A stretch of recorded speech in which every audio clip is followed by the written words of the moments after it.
یہاں تک کہ نبی کریم صلی اللہ علیہ وسلم کی متعدد روایات کہتی ہیں کہ اگر 3 آدمی ہوں سفر میں بیابان میں، الگ الگ روایتوں میں ہے، کوئی حسن درجے کی اور کوئی دوسرے درجات کی، کہتے ہیں کہ اگر 3 آدمی ہوں مسلمان سفر میں تو ایک آدمی کو ضرور امیر بنا لے میں۔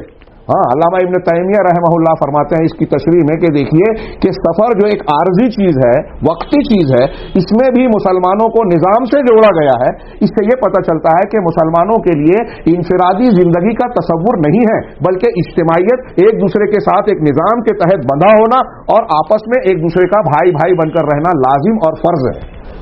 ہاں، یہ جب عام سفر کی حالت میں یہ ہے تو بتائیے کہ ملک میں اجتماعی ڈھانچہ، کوئی ایک شہر ہو، بستی ہو جہاں بہت سارے مسلمان بستے ہوں، ایک ملک ہو جہاں کروڑوں کی آبادی ہو، کیا ان کا اجتماعی ڈھانچہ نہیں ہونا چاہیے؟ ہاں، اللہ کے نبی صلی اللہ علیہ وسلم کی ان حدیثوں پر تھوڑا سا سرسری نگاہ ڈالیے کہ رسول اللہ صلی اللہ علیہ وسلم نے ارشاد فرمایا کہ جو شخص اطاعت سے خارج ہو گیا اور جماعت کو چھوڑ دیا اور اس حالت میں اس کی موت ہو گئی تو وہ جاہلیت کی موت مرے گا۔ جو شخص سلطان سے ایک بالش سے بھی الگ ہوا اور مر گیا تو اس کی جاہلیت کی موت ہوگی۔ اور فجر رضی اللہ تعالیٰ عنہ کی روایت میں یہاں تک ہے، جو صحیح مسلم میں ہے، یہ بخاری مسلم کی روایتیں تھی، کہ اگر کوئی شخص تمہارے پاس اس حالت میں آتا ہے کہ تمہارا معاملہ متفق اور متحد ہو گیا ہے، کسی امیر پر متفق ہو چکے ہو، ہاں، اور وہ تمہاری جماعت میں تفریق پیدا کرنا چاہتا ہے، جماعت میں تفریق پیدا کرنا چاہتا ہے تو اسے قتل کر دو۔ یہ صحیح مسلم کی روایت ہے۔ بعض روایتوں میں ہے کہ کائن من کان، وہ چاہے جو آدمی ہو، اگر مسلمانوں کی جماعت میں تفریق ڈال رہا ہے تو اسے قتل کر دو۔ اس سے پتہ چلا کہ مسلمانوں کی جماعت میں تفریق انتہائی ناپسندیدہ چیز ہے، ناقابل قبول ہے، اسے برداشت نہیں کیا جا سکتا، اور یہ دیگر معاملات کے مقابلے میں زیادہ بڑا اہم فریضہ ہے۔ یہی وجہ ہے صحابہ کرام کا آپ طریقہ دیکھیے، حضرت عبداللہ ابن مسعود رضی اللہ عنہ کا بڑا مشہور واقعہ ہے سنن ابو داؤد وغیرہ میں، ہاں، جو قبولیت کے درجے کو پہنچتا ہے، حسن ہے، کہ وہ کہتے ہیں حضرت عثمان غنی سے اختلاف کیا مینا میں کہ آپ 4 رکعت پڑھ رہے ہیں، میں 2 رکعت کا قائل ہوں، سنت یہی ہے۔ کافی دیر گفتگو ہوئی، حضرت عثمان نے کہا کہ میں اپنے آپ کو مقیم سمجھتا ہوں۔ ابن مسعود رضی اللہ تعالیٰ نے کہا کہ سنت یہ ہے کہ یہاں 2 پڑھی جائے۔ پھر اس کے بعد اتنی بحث کے بعد ان کے پیچھے 4 رکعت نماز پڑھ لی۔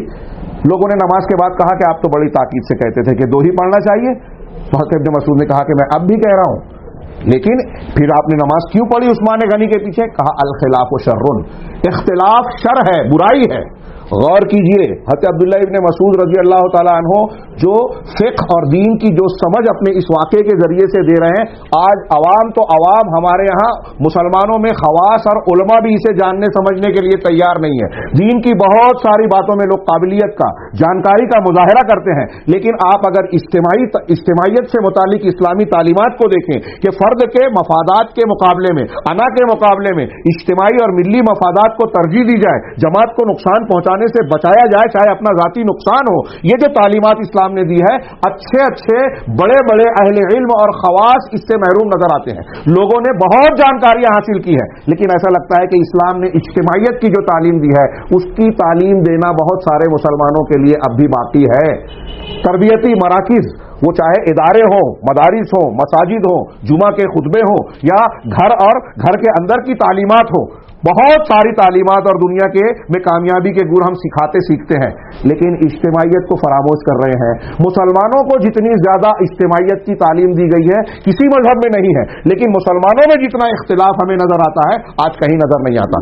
دنیاوی مفادات اور فائدوں کی بنیاد پر غیر مسلم اور دوسرے مذاہب کے لوگوں میں آپس کا اتفاق ہو جاتا ہے۔ ارے یہود و نصارہ نے یا آپس میں مسلمانوں کے خلاف اس معاملے تک میں اتحاد کر لیا کہ پادری نے، پوپ نے کچھ سالوں پہلے جو ہے یہودیوں کے اس گناہ کو کہ آپ نے حضرت یسوع مسیح کو سولی پر چڑھایا تھا اس لیے ہم آپ سے نفرت کرتے تھے، لیکن مسلمانوں کے خلاف ہم آپس میں اتحاد کرتے ہیں کہ ان کا خطرہ ہمارے لیے زیادہ بڑا ہے۔ تو اپنے مشترکہ مفادات کے لیے وہاں اتحاد و اتفاق کی ایسی فضا بن سکتی ہے، لیکن اہل توحید جن کے پاس اجتماعیت کی اتنی زبردست بنیاد ہے، اللہ کی کتاب اور اس کے رسول کی سنت، توحید اور اتباع سنت، وہ متحد ہونے کے لیے اجتماعیت کو اختیار کرنے کے لیے تیار نہیں ہے۔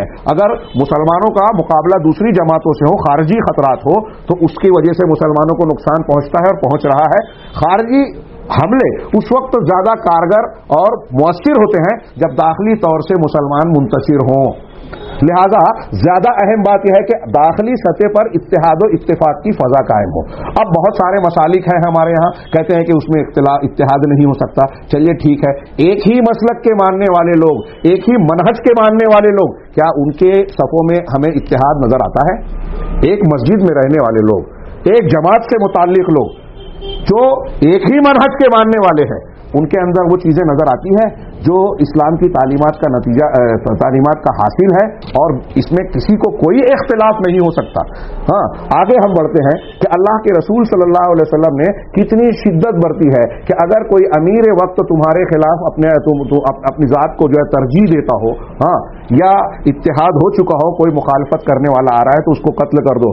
امیر چاہے فاسق و فاجر ہو، جب تک نماز قائم کر رہا ہے یا کفر بواہ، کھلا ہوا کفر اس کی طرف سے آپ کو نظر نہیں آ رہا ہے، تب تک اس کی سمع و طاعت کرتی رہنا ہے. ہر حال میں اس کی سمع و طاعت کرنا ہے.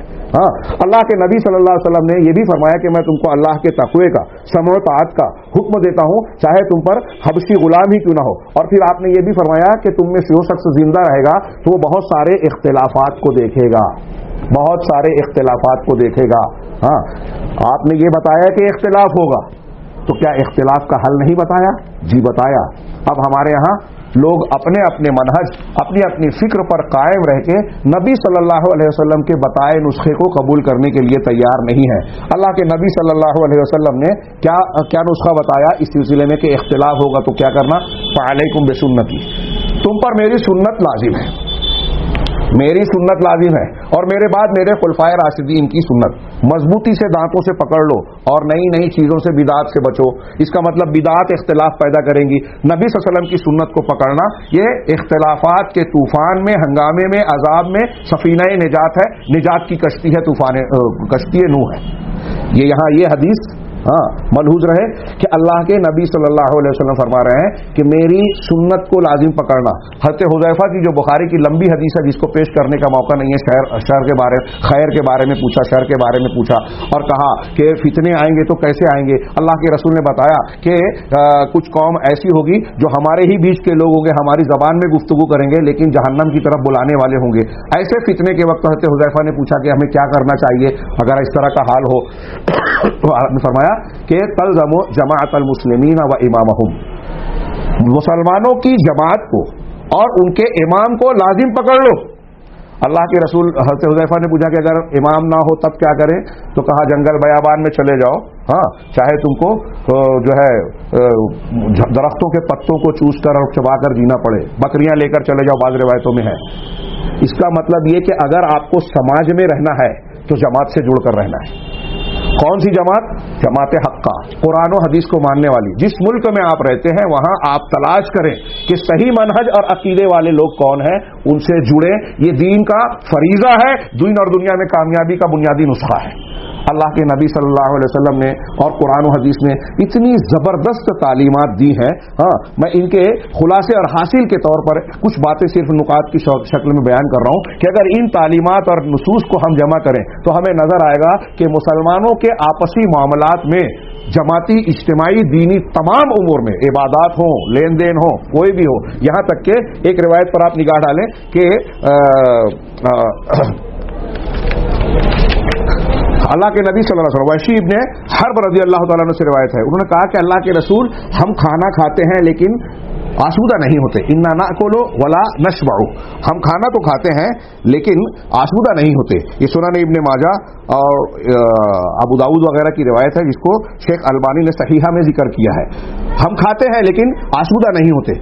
آپ نے ارشاد فرمایا فلعلکم تأکلون متفرقین، شاید تم لوگ جدا جدا، الگ الگ کھاتے ہو. ہاں، قالوا نعم، انہوں نے کہا ہاں. قال فاجتمعوا علی طعامکم، تو آپ نے فرمایا کہ ٹھیک ہے تم اپنے کھانے میں اکٹھا ہو جاؤ، اجتماعیت کے ساتھ کھاؤ. ہاں، واذکروا اسم اللہ علیہ یبارک لکم فیہ، اور تم کھانے پر اللہ کا نام لے کر کھانا کھاؤ تو تم کو برکت دی جائے گی.